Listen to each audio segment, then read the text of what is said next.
Graça e paz, irmãos. Que o Senhor possa estar falando conosco nesta manhã. Que Deus nos ensine. Que possamos agregar aos nossos corações a vontade do Senhor Deus. Ele nos ensina, irmãos. Ele nos orienta. E a palavra que queremos ministrar nesta manhã encontra-se na continuidade da carta de Tiago. Agora, capítulo 4. Estamos nesta sequência. Iremos ler do verso 1 ao versículo 12. Iremos expor esta sessão, mais esta sessão. E sabedores de que acabamos o capítulo 3, irmãos, e ficou claro para todos nós que a sabedoria que nós precisamos, ela não é terrena, porque a sabedoria terrena, ela gera complicações. A sabedoria terrena gera amargura, a sabedoria terrena gera facções, a sabedoria terrena gera vaidade, vanglória, autopromoção. E Tiago nos ensinou de maneira muito clara no domingo passado, no culto da noite, quando fechamos o capítulo 3, apontando-nos de maneira muito clara que a sabedoria que nós precisamos, que não deve ser a sabedoria terrena, natural. Ele usa a expressão animal, natural, e aponto nesta progressividade, apontando os déficits de uma sabedoria terrena. Ele diz que essa é demoníaca, ela promove aquilo que não honra o Senhor Deus. Ele aponta para a sabedoria que nós precisamos, que tem que ser do alto, que tem que ser do Pai. Esta sim, esta é pura, esta é pacífica, esta é tratável, esta é indulgente, esta é misericordiosa, esta aponta e revela nos bons frutos, esta é imparcial, esta é clara, sem cera, sem hipocrisia. O texto que Tiago usa é sem fingimento, como nós ministramos, porque ela é promovida, ela é alimentada pela paz de Deus que excede a todo entendimento. Ele fecha o capítulo 3 apontando-nos o que nós de fato precisamos é de uma conexão com Deus, é de uma intimidade com Deus, é de uma sabedoria que ela é alcançada não pelo conhecimento, não científico, não pelos estudos, não pela a capacidade que tenho de catequizar, de assentar ideias, mas é algo espiritual, irmãos, que é conquistado, que é conseguida pela graça de Deus, pela manifestação do Espírito em nós e através de nós. Ele abre o capítulo 4, apontando para a gente, irmãos, sobre aquilo que nós chamamos de mundanismo. Vejam, ele termina o capítulo 3 dizendo: não procurem a sabedoria terrena, dizendo-nos e denunciando o que é que esta sabedoria ela promove. Ele retoma o tema para dizer: cuidado com o mundanismo. E ele vai dizer isso escrevendo a partir do verso 1, que eu lhe convido a acompanhar comigo, dizendo o seguinte: de onde procedem guerras e contendas que há entre vós? De onde, senão dos prazeres que militam na nossa carne, ou na vossa carne? Cobiçais e nada tendes, matais e invejais, e nada podeis obter. Viveis a lutar e a fazer guerras, nada tendes, porque não pedis. Pedis e não recebeis, porque pedis mal, para esbanjardes em vossos prazeres infiéis. Não compreendeis que a amizade do mundo, ela é inimiga de Deus. Aquele, pois, que quiser ser amigo do mundo, constitui-se inimigo de Deus. Ou supondes que em vão afirma a Escritura: é com ciúme que por nós anseia o Espírito, que Ele faz habitar em nós. Antes, Ele dá maior graça, pelo que diz: Deus resiste aos soberbos, mas o Senhor Deus dá graça aos humildes. Sujeitai-vos, portanto, a Deus, mas resisti ao diabo, e ele fugirá de vós. Aleluia. Chegai-vos a Deus, e Ele se chegará a vós outros. Purificai as mãos, pecadores, e vós que sois de ânimo dobre, limpai o coração. Afligi-vos, lamentai e chorai. Converta-se o vosso riso em pranto, e a vossa alegria em tristeza.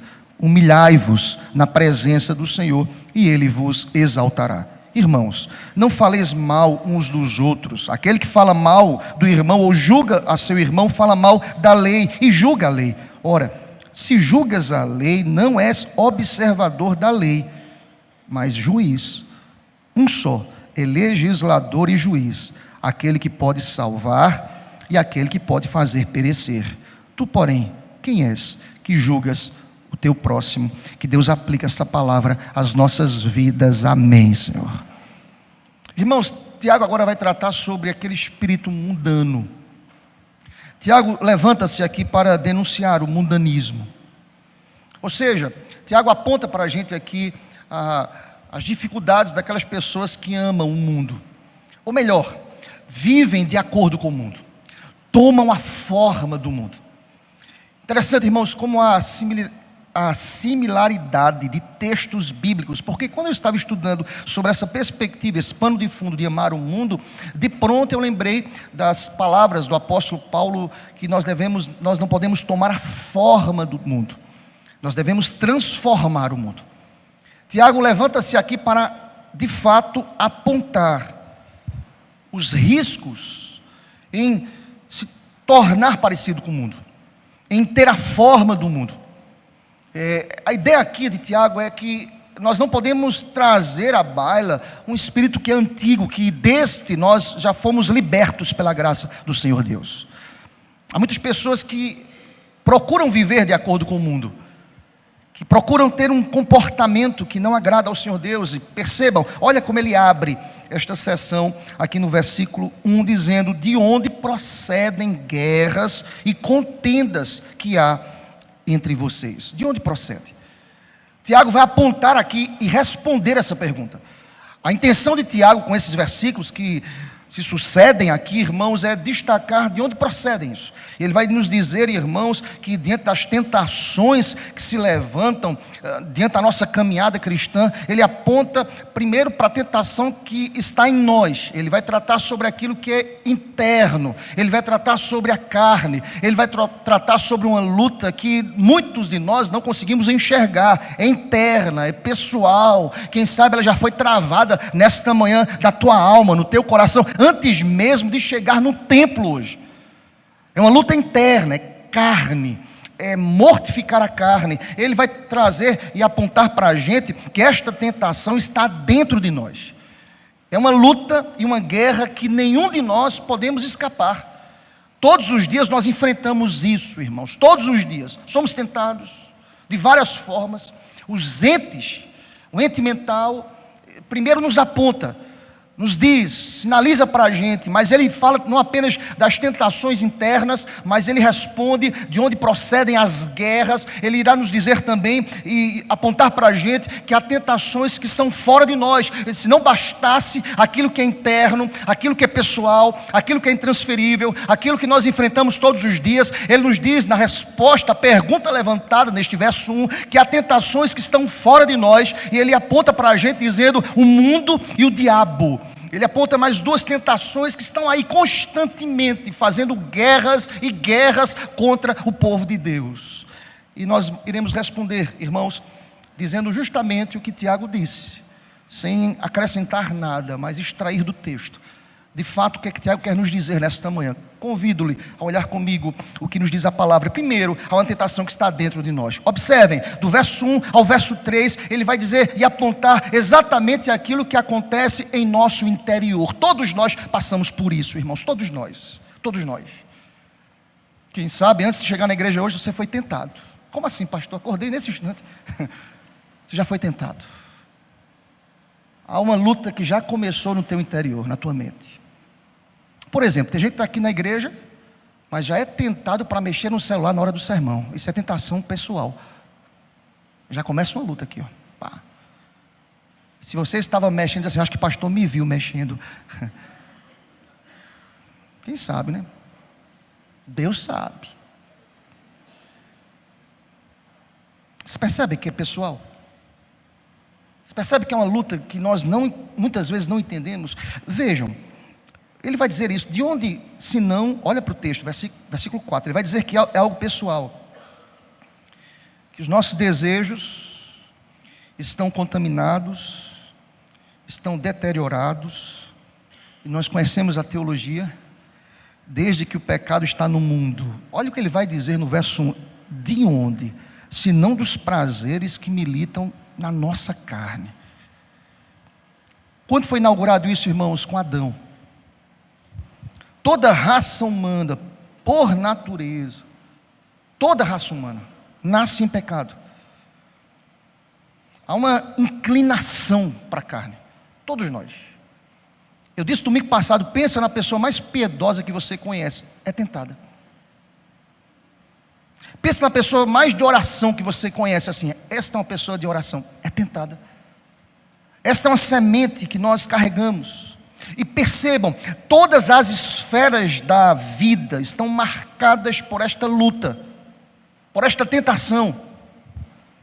Todos nós passamos por isso. A fonte, percebam, irmãos, a fonte de todas estas guerras está dentro do nosso próprio coração. Olha o que Tiago nos diz: de onde senão dos prazeres que militam na nossa carne, ou na vossa carne. Há uma luta, irmãos. Acordou, está lutando já, até mesmo dormindo. Há uma luta desenfreada que insiste. A essência aqui, Tiago irá nos dizer que muitas vezes ela é tipificada, por exemplo, pelo egoísmo humano. Lembram porque Adão e Eva, eles caíram porque eles queriam ser iguais a quem? A Deus. Vaidade, egoísmo, egocentrismo. Lembram de Abraão? Pensa numa pessoa piedosa. Para mim, Abraão, pai da fé, ele mentiu porque queria proteger a sua mulher. Mentiroso, Abraão mentiroso. Como assim, pastor? O pai da fé, mentiroso. Ele quis proteger, ele quis agir como Deus, ele quis cuidar melhor do que Deus. Percebem que todos nós passamos por isso, todos nós enfrentamos esta luta. Lembram de Acã, por exemplo? Acã, ele causou a derrota de Israel, porque de forma egoísta, ele tomou para si o que estava proibido. Nós somos egoístas, irmãos. Há uma luta. Tiago, ele aponta, Tiago, ele nos traz de maneira muito prática, queridos, algo que acontece em nossos membros. Somos pecadores, nós somos inclinados ao mal. E percebam, irmãos, é interessante que Tiago vai nos dizer isso. Ele vai dizer que os nossos membros, os nossos órgãos, as possibilidades, as esferas da vida, são igualmente atacados pela carne, por aquilo que está em nós. Somos carnais, irmãos. Deus tenha misericórdia das nossas vidas em nome do Senhor. E de acordo com a sentença bíblica, o ser humano possui essa semente má, indistintamente. Uma semente pecaminosa, o fruto da queda dos primeiros pais de Adão e Eva. Todos nós. Já disse aqui na igreja, aquele bebezinho abençoado, fiquei feliz de ver a Fernandinha aqui hoje, bênção, filha do Jeff e da Taíla, já nasce com a semente do pecado. Mas Deus tem aliança com vocês, glória a Deus por isso. Isso é bênção, meu irmão. Deus tem aliança com os pais, Deus é misericordioso, aleluia. Deus seja louvado, é graça, é favor.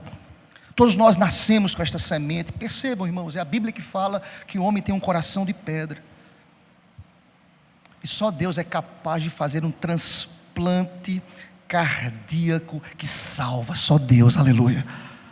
Só Deus pode fazer esse transplante. Nenhum de nós podemos fazer.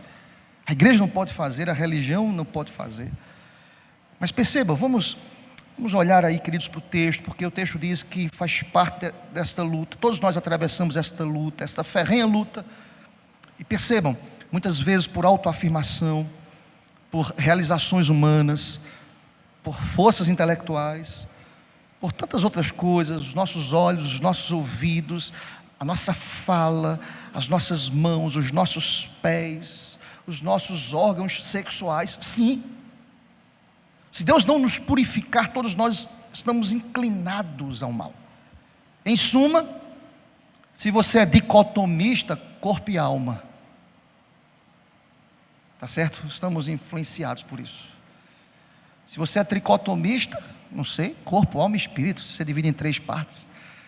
Mas percebam, há uma guerra. Quem pode mudar é o Espírito Santo de Deus, aleluia. Mas a primeira luta que Tiago aponta para a gente aqui, ela é carnal.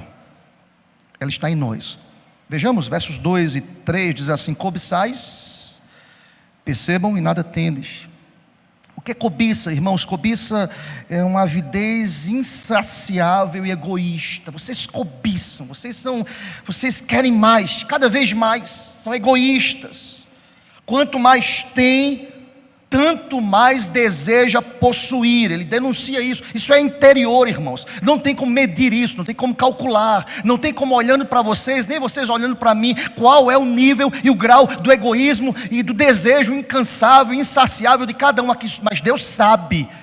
Deus é o justo juiz. Vocês são assim, nós somos assim. Cobiçais e nada tens.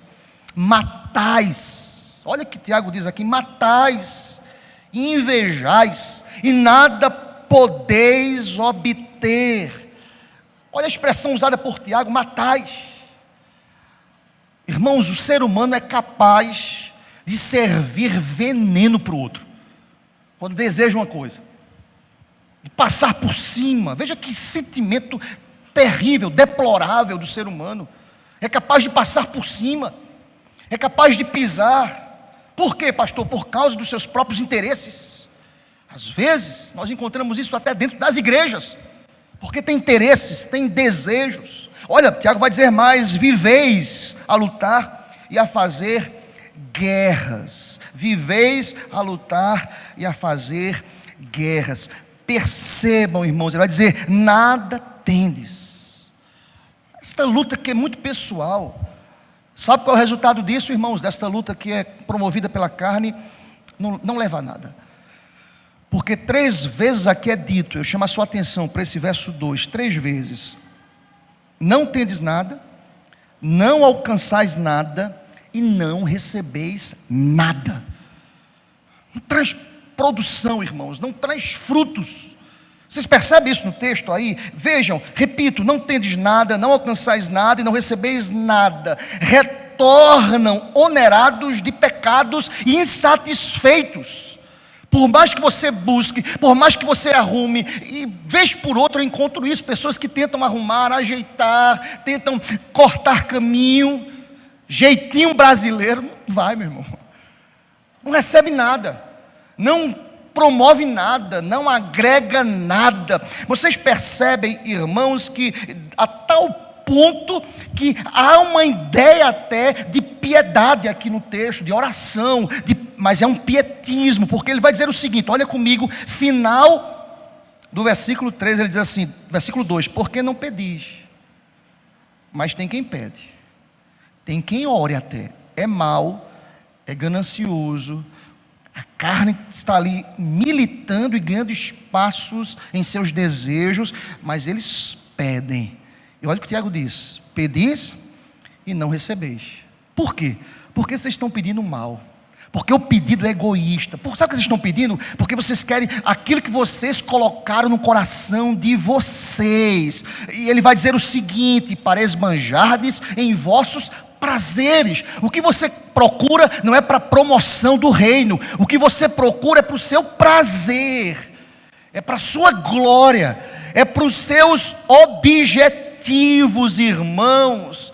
Aparentemente um cristão, aparentemente alguém que está orando, aparentemente alguém que se encontra numa posição piedosa, mas ele vai dizer: não, Deus conhece, Deus sabe a intenção do nosso coração. O pedido é egoísta, o pedido é avarento, o pedido é para esbanjar, o pedido é promover a autofelicidade, o autoconforto, o autoprazer. O pedido é para que você possa ficar no pedestal. O pedido é extremamente humano. Você não recebe porque você pede mal.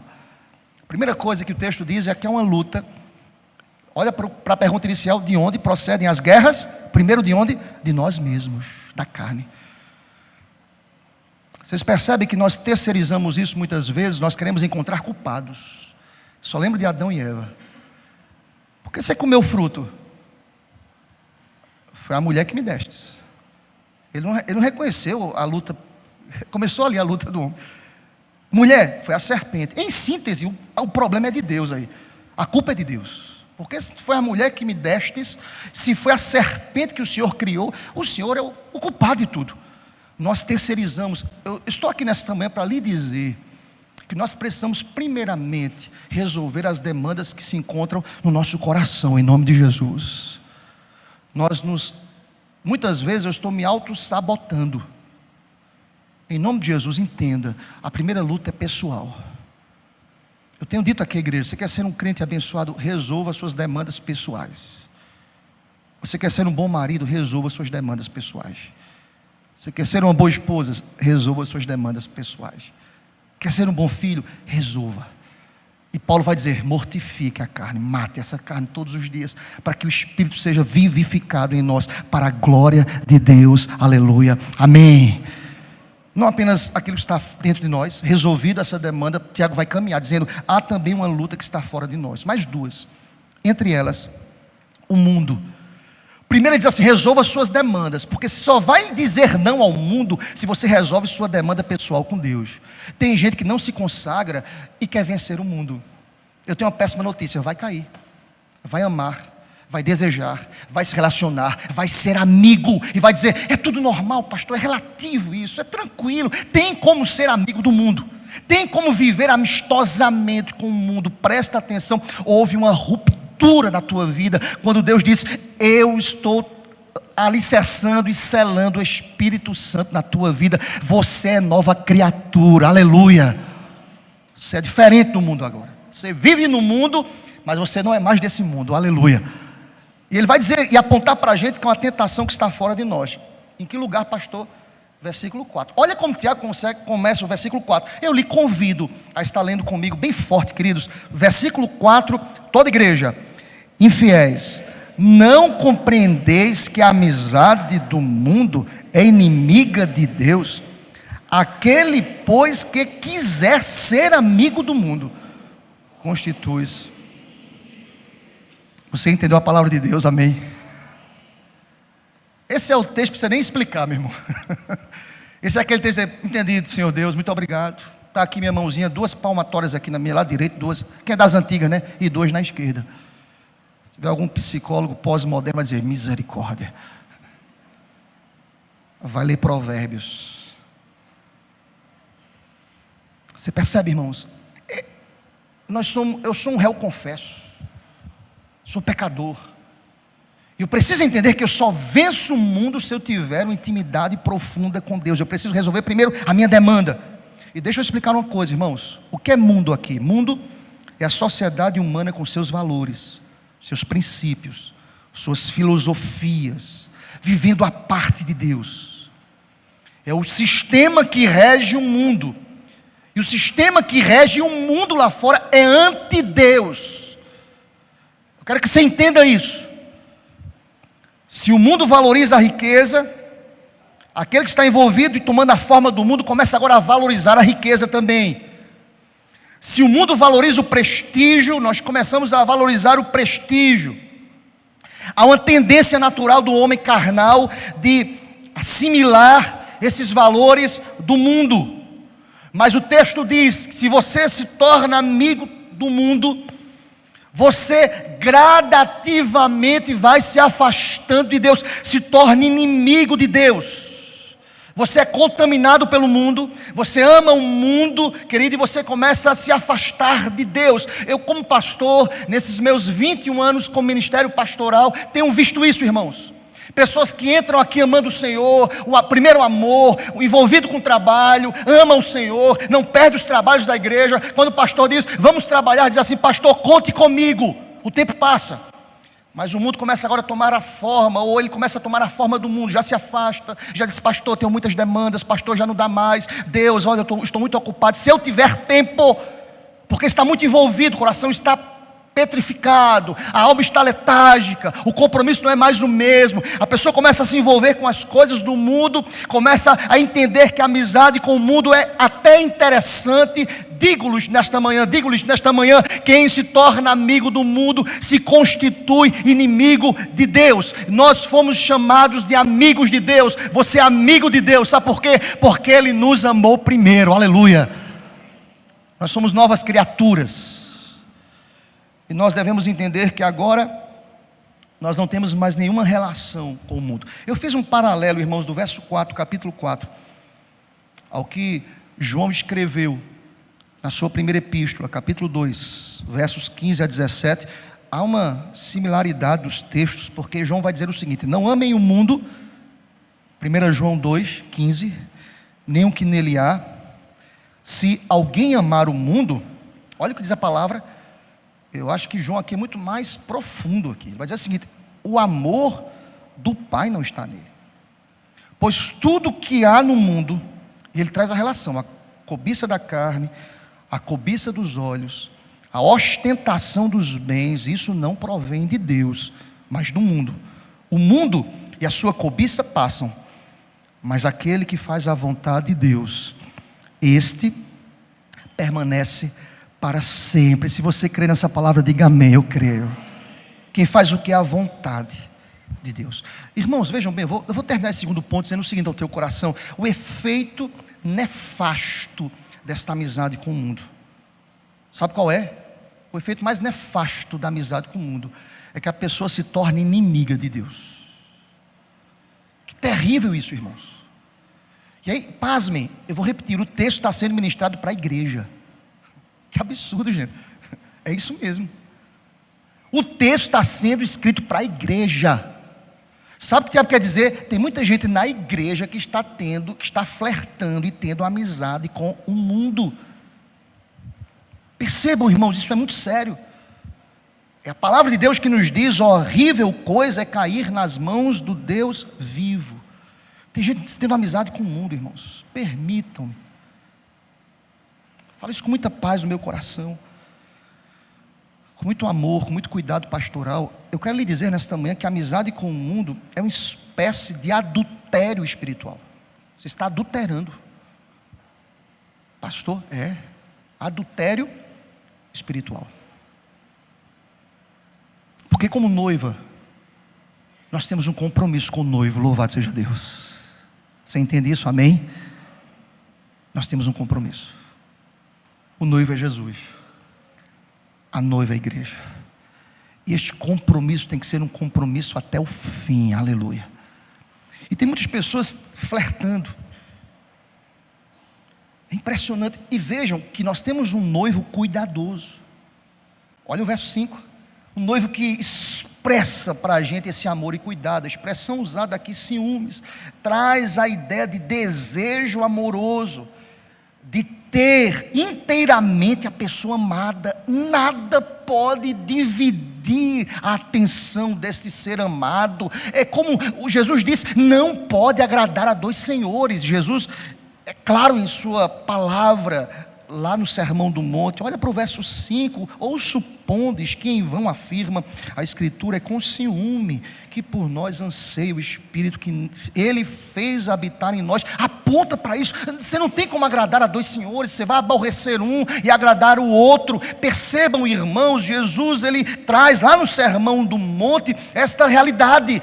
Deus é um Deus zeloso, Ele deseja se relacionar conosco, mas, por exemplo, Ele não deseja que crentes estejam dominicalmente na igreja fisicamente, mas emocionalmente distantes, mentalmente pensando na conta que vai entrar amanhã, na demanda que tem que resolver amanhã. Eu preciso depositar no altar de Deus todas as coisas, sabedor de que Deus haverá de providenciar tudo, porque Ele é o Deus de toda provisão, aleluia.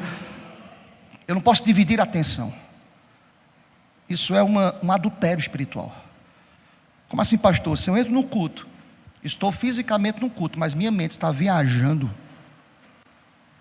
eu não estou aqui em espírito e em verdade. Você está entendendo a palavra de Deus para a gente aqui nesta manhã? Amém, querido? Eu não estou em espírito e em verdade, eu estou até fisicamente, mas é uma parcela da minha constituição que está distante de Deus. Deus não divide a glória dele. E essa luta que está desenfreada, ela é apontada aqui por Tiago como algo que está fora de nós, é o mundo. Deixa eu dizer uma coisa para vocês, irmãos. Vivemos dias difíceis. Eu já citei aqui na igreja, há uma expressão que eu acho muito interessante. Um pastor amigo, ele vai dizer assim, ele diz o seguinte: não basta pecar, hoje tem que publicar o pecado, lá no Instagram.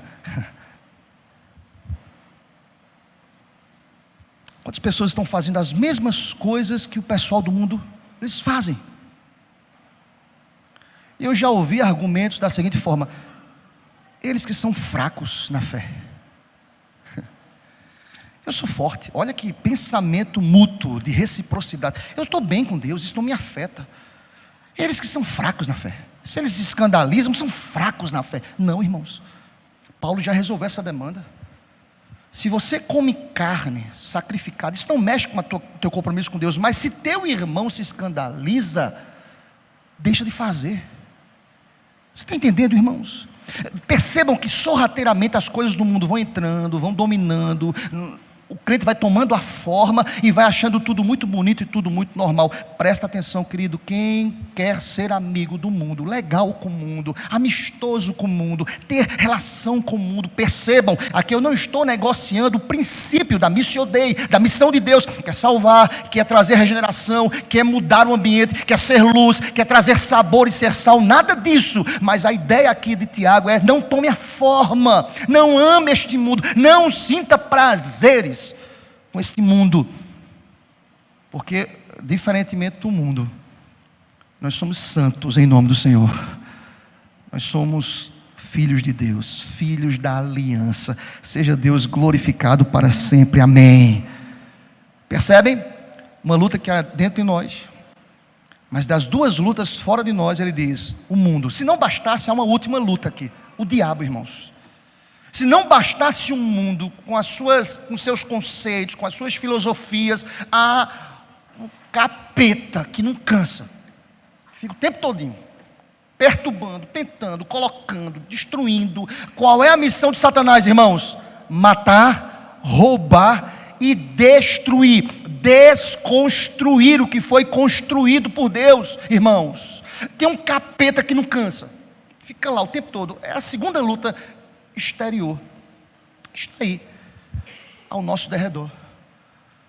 Aonde, pastor? Aí, está por aí. O capeta está por aí, meu irmão.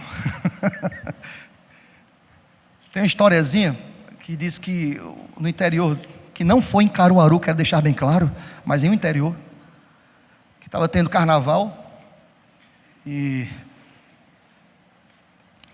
um bloco de carnaval passando na rua, e dizem que o pastor pregando, e faltou energia na rua toda, porque interior, quando falta energia, meu irmão, vai o bairro todinho, mas o bairro é a cidade, aí faltou energia no bairro todo, na cidade toda, e o pessoal com medo, muita gente correu ali, ficou debaixo de um alpendre, uma coisa, e um cara vestido de Satanás entrou na igreja, e sentou ao lado de uma senhora. O pastor despediu todo mundo, a mulher olhou e disse, oxi, e o pastor estava pregando contra Satanás.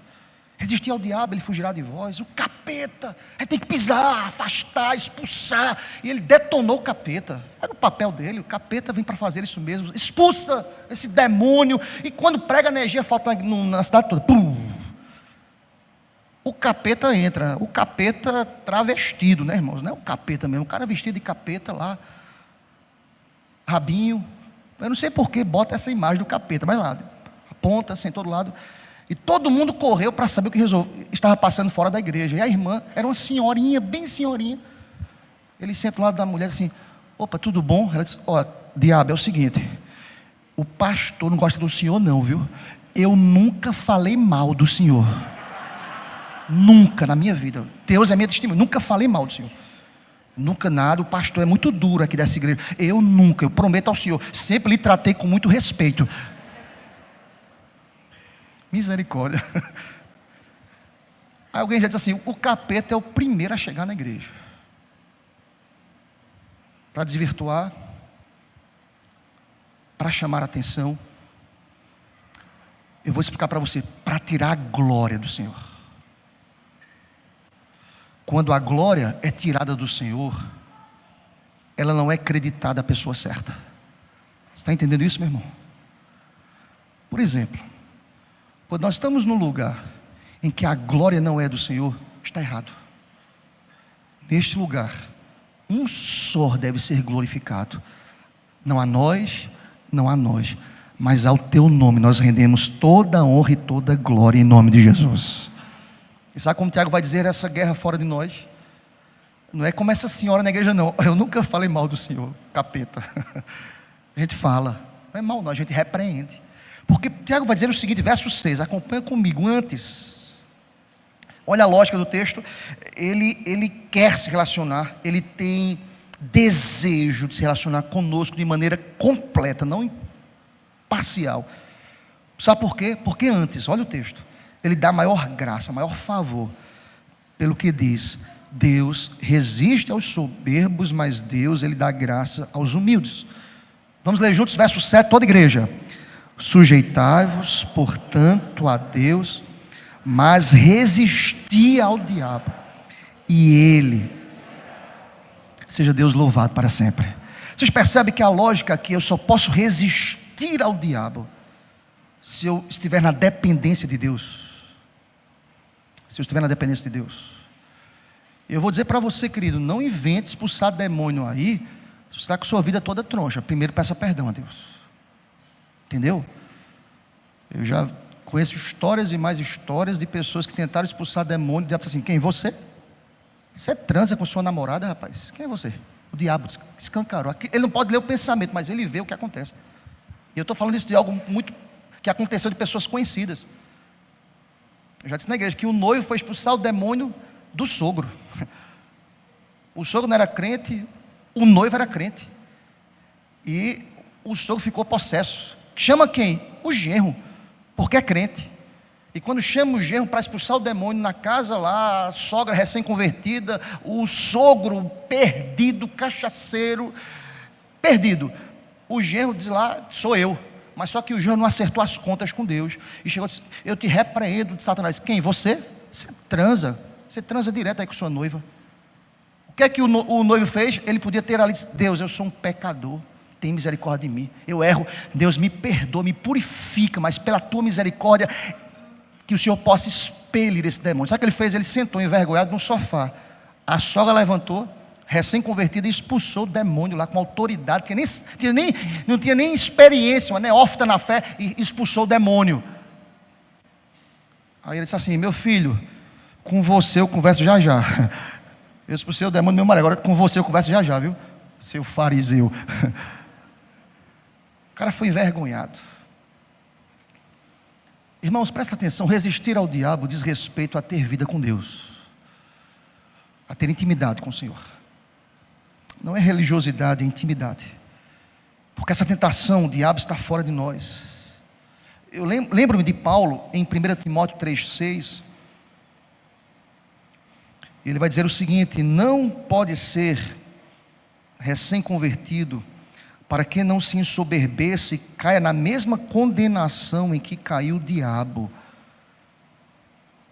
Ele tentou Eva, ele tenta novos crentes, ele tenta velhos crentes, ele tenta porque ele é o tentador constante. Entenda isso, querido. O diabo vai ser vencido, rechaçado, envergonhado, destruído, constantemente expulso. E presta atenção, ele está debaixo dos nossos pés. É promessa, irmãos, e seja Deus glorificado para sempre, aleluia. Mas perceba com relação de dependência, olha o texto vai dizer: Deus, ele resiste a quem é soberbo, aos que se exaltam. Olha, a vaidade, ela é incongruente com o serviço, é incongruente. E quando o tentador tenta, eu preciso entender que a minha vida precisa estar sujeita. Sujeitai-vos a Deus, sujeitai-vos ao Senhor.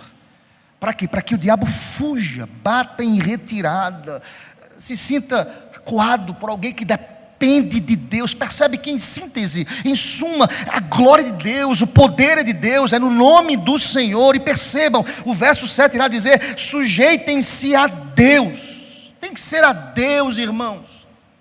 Eu estava estudando essa palavra, sujeitai-vos, ou submetendo-se a Deus. Esta é uma palavra, lendo o comentarista, do termo militar. O que é que essa palavra quer dizer? Esteja submisso a Deus, nessa perspectiva militar. É como se Tiago quisesse dizer o seguinte: fique no seu próprio posto, ponha-se no seu lugar, fique ali, de guarda. Quando um soldado quer se colocar no lugar do general, o soldado tem grandes problemas, não é verdade, soldado? Ele é soldado. Ponha-se no seu lugar, renda-se incondicionalmente, ponha todas as áreas da sua vida sob a autoridade de Deus. Por isso que o texto diz: um crente rebelde, um crente vaidoso, um crente soberbo, não pode viver em paz. Ele vai dizer: mantenha-se em comunhão com o Senhor. Olha o verso 8 ainda nessa perspectiva, olha comigo, vamos ler juntos, versículo 8, toda igreja: chegai-vos a Deus, e Ele se chegará. Purificai as mãos, pecadores, e vós que sois de ânimo dobre, limpai o coração. Verso 9 e 10, caminha comigo: afligi-vos, lamentai, chorai, converta-se o vosso riso em pranto, e a vossa alegria em tristeza. Humilhai-vos. Seja Deus louvado para sempre. Vocês percebem, irmãos, que aqui nesse verso 8, versículos 8, 9 e 10, Tiago, ele fecha aqui dizendo o seguinte: olha, eu preciso entender que a minha relação com Deus tem que ser tão íntima que eu reconheço e me coloco no meu posto. Eu sou soldado. Eu vou resistir ao diabo, eu vou dizer não às tentações, eu vou fazer com que esse inimigo ele fuja e possa bater em retirada se eu tiver um processo de santificação. Olha o texto: purifiquem as mãos, limpe o coração. Você percebe, irmãos? Lamentem, chorem. Sabe o que é isso? Momento de confissão a Deus. Converta-se o riso em pranto. Tem gente que só quer festa. Parece que a vida, comamos e nos alegramos porque amanhã morreremos. A vida é muito mais do que isso, irmãos. Eu preciso confessar, eu preciso reconhecer, eu preciso dizer, como o profeta disse: eu coro de vergonha diante dos meus pecados, Senhor. E diz mais, verso 10: humilhem-se na presença do Senhor. Humilhe-se. Nós somos soldados, irmãos. Humilhe-se. Eu preciso me curvar, eu preciso me quedar, eu preciso ter um coração humilde. A glória de Deus, a exaltação é de Deus. Eu não expulso nenhum demônio em meu nome. Olha, em meu nome quer dizer não, é no nome de Jesus. E digo-lhes nesta manhã: o nome de Jesus tem poder, meu irmão. Tem poder. E sabe como Tiago termina? Dizendo o seguinte: olha, o ser humano que se tornou culpado, que acabou de ser erguido pelo Senhor com a clemência, foi presenteado com perdão, com o amor de Deus, não pode em absoluto se arvorar diante do juízo do próximo. Deixa eu explicar isso. É como se o texto é tão lógico. Vocês foram levantados por Deus. Quem são vocês agora para julgar o outro? Ele termina de maneira magistral dizendo: irmãos. Olha, ele volta à expressão de irmandade, de igreja. Tiago se coloca: eu também estou na mesma condição. Irmãos, não faleis mal uns dos outros. Ah, fulano pecou. Não faça isso, ora por ele. Ah, fulano cometeu tal pecado. Não faça isso, você acabou de ser levantado. Você precisa de Deus. Você é um pecador. Você é tentado na sua carne, você é tentado pelo mundo, você é tentado por Satanás. Irmãos, não falem mal uns dos outros. Aquele que fala mal do irmão, ou julga seu irmão, fala mal da lei, julga a lei. Ora, se vocês se colocam num pedestal, vocês estão indo contra a lei. Sabe por quê? Porque a lei irá nos dizer, verso 12, fantástico: há um só legislador perfeito, um só juiz. É aquele que salva, é aquele que faz perecer. Quem és tu, ó homem pecador, para julgar o teu próximo? Sabe qual é a síntese disso? Todos nós pecamos, todos nós carecemos da misericórdia do Senhor. Todos nós. Quem somos nós? E Tiago termina assim, dizendo: lance para fora a sua posição de juiz. Uma vez eu ouvi um colega pastor dizendo a outro colega pastor: meu irmão, saia dessa cadeira. E o pastor ficou sem entender. Que cadeira? Essa cadeira de juiz, só tem um que senta nela, é o Senhor. Eu quero dizer nesta manhã, veja que texto fantástico, termina dizendo isso. O texto diz assim: denuncia o homem, dizendo: você é um pecador, um carnal, volte-se para Deus. Você é tentado pelo mundo e pela carne. e pelo diabo. Mas você não pode se colocar na posição de juiz. O juiz, irmãos, continua sentado no trono. O juiz nos conhece. O juiz sonda e conhece o nosso coração. O juiz sabe de todas as coisas. Seja Deus glorificado para sempre. Aleluia. Amém.